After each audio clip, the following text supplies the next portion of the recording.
ஐந்து கரத்தோனை போற்றி, ஆணை முகத்தானை போற்றி, மூஷிக வாகனனை போற்றி, மூலப்பரம்பொருளை போற்றி, சித்தி புத்தி விநாயக பெருமானை போற்றி. குருவே சரணம். இணையத்தால் இணையங்களுக்கு வணக்கம். இது ஜூன் மாத ராசி பலன். ஜூன் மாதம் கன்னி ராசிக்கு எப்படி இருக்க போகுது அப்படிங்கிறத பார்க்கலாம். ராசிநாதன் சொல்லக்கூடிய புதன் பகவான் ராசிக்கு பாக்கியஸ்தானத்தில் ஸ்ட்ராங்காக இருக்கார். கூட அவருக்கு வீடு கொடுத்த சுக்கிரனும் இருக்கார். இது இல்லாமல் 4 மற்றும் 7ஆம் அதிபதி குரு அங்கே இருக்கார். 12ஆம் அதிபதி சூரியன் அங்கே இருக்கார். இப்போ இதெல்லாம் என்ன சொல்ல வருது அப்படின்னா, தந்தையார்கிட்ட தேவையற்ற மனக்கசப்புகள் ஏற்படலாம். தந்தையாரால் நன்மைகளும் ஏற்படும். அதே நேரத்தில் சுக்கிரன் ஸ்ட்ராங்காக இருக்கிறதுனால நன்மைகளும், சூரியன் அந்த இடத்துல இருக்கக்கூடாது, இருக்கிறதுனால மனக்கசப்புகளும் ஏற்படும் அப்படிங்கிறத சொல்கிறோம். லக்னாதிபதி பாக்கியஸ்தானத்தில் இருக்கிறது சிறப்பு. நினைத்த காரியம் நடக்கும். பொருளாதார முன்னேற்றம் இருக்கும். உழைப்புக்கேற்ற ஊதியம் கிடைக்கும். எழுத்து, டாக்குமெண்டேஷன், கம்யூனிகேஷன் தொடர்பான தொழில் செய்கிறவங்களுக்கு தொழில் நல்லாயிருக்கும். புரோக்கரேஜ், கமிஷன்ஸ் தொடர்பான தொழில் செய்கிறவங்களுக்கு தொழில் நல்லபடியாக இருக்கும். 10ஆம் அதிபதி அப்படின்னு சொல்லக்கூடிய புதன் பகவான் 10க்கு 12ஆம் இடத்துல இருக்காங்க.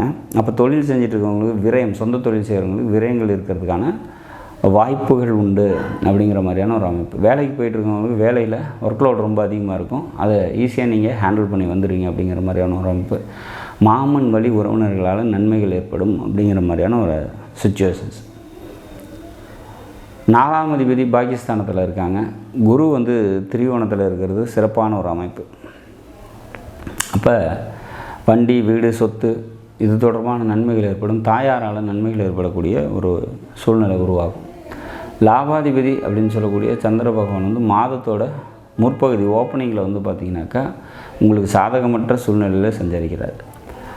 மாதத்தோட பிற்பகுதி பார்த்திங்கனாக்கா அவர் உங்களோட ராசிக்கு முக்கியமான இடங்களில் சஞ்சரிக்கிறதுனால மாதத்தோட பிற்பகுதியில் லாபங்கள் அதிகம் இருக்கும். நண்பர்களால் நன்மைகள் ஏற்படும். மனதில் எழக்கூடிய நற்சிந்தனைகள் பார்த்திங்கனாக்கா பலிதமாகும் அப்படிங்கிற மாதிரியான ஒரு அமைப்பு.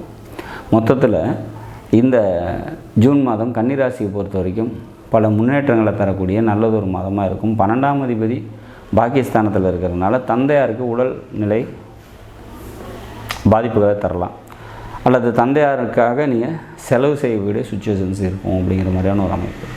மற்றபடி இந்த மாதம் நல்லதொரு மாதமாக நிச்சயமாக கன்னிராசிக்கு அமையும். இந்த மாதத்தை பொறுத்த வரைக்கும் சந்திராஷ்டம தினங்கள் அப்படின்னா 4, 5, 6, 7 4 நாட்கள் சந்திராஷ்டம தினமாக வரதுனால அன்றைய தினம் முக்கிய முடிவுகள் எடுக்காதீங்க. வெளியூர் பயணங்களை தவிர்த்துருங்க.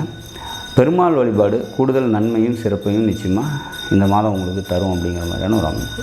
நாடும் நாட்டு மக்களும் நலமுடன் வாழ நவகிரகங்களை வேண்டி அமைகிறேன். நன்றி, வணக்கம்.